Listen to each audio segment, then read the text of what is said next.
I don't want to bring up negative stuff, right? But we have to talk about the previous fight in positive ways, right? Because from my perspective, you were piecing him. Like when the second, like there was from a purely open talk as a fan, you came out, you got a little bit aggy, and then this thing from a cave in Mexico somewhere landed something, and it felt like, what was that? And then you settled, and you had him on the end. And at the point where things happen, I thought that you were in a very commanding lead, and you had it on top. But boxing is boxing, right? Yeah, mate.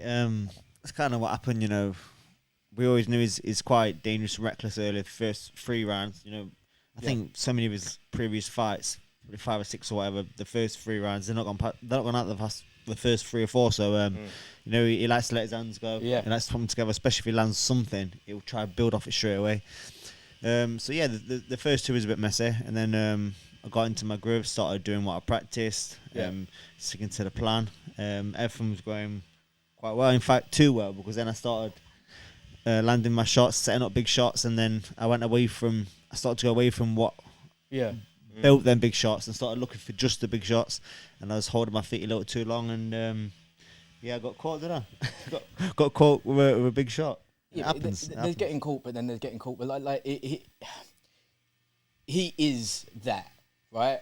And I know it's really easy and reductive as a fan to say that's all he has, because he's obviously, it is what it is. You got caught. Moving forward, are we expecting, like, because in my heart of hearts, I want an absolute snoozer in the rematch. I want jab, hold, throw him around, give him the old little elbow in the eyeball. I want, like, boredom. You know, the first fight, I probably got a little bit bored at times. You know, there's times when he tries to lure you to sleep. By that I mean he'll do not a lot. He'll edge back, not looking threatening, and then men are thinking, nothing's happening. I'm gonna make something happen because I'm getting a bit bored here. Yeah. And they're the times where he'll try to trick you and try and make you make a mistake. Yeah. I didn't do that, but on the same breath, you know, I started landing big shots. Rounds 5, round 6, I really started to put him in, and then I thought, is breathing heavy.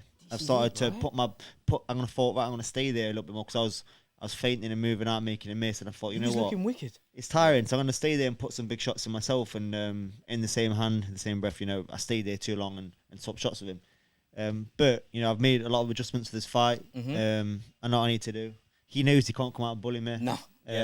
So yeah, there's a few adjustments we made. I'm looking forward to it. I can do a better job than what I did the first time. Obviously, we've got the evidence and the footage from the first fight, what I was doing right and what I need to work on. And you can always improve on a performance. And there's so many things that I'm going to do a lot better second time out. You excited for it? Because it's a big rematch. I'm excited, and I want to go and put it right. You know, like I said, I chose that fight in the first place. I didn't need to, but I did because I believed I can beat him, and I still believe I'm going to beat him. I think you're going to beat him. Yeah. I think it's a near certainty, right? I also like that all of his previous opponents, I mean, we saw what he done with Warrington. You're his boy. Gave you the hat, gave you the stuff, a lot of respect on his part. I don't know what he was like behind the scenes, but at least on camera, he seemed very respectful towards you.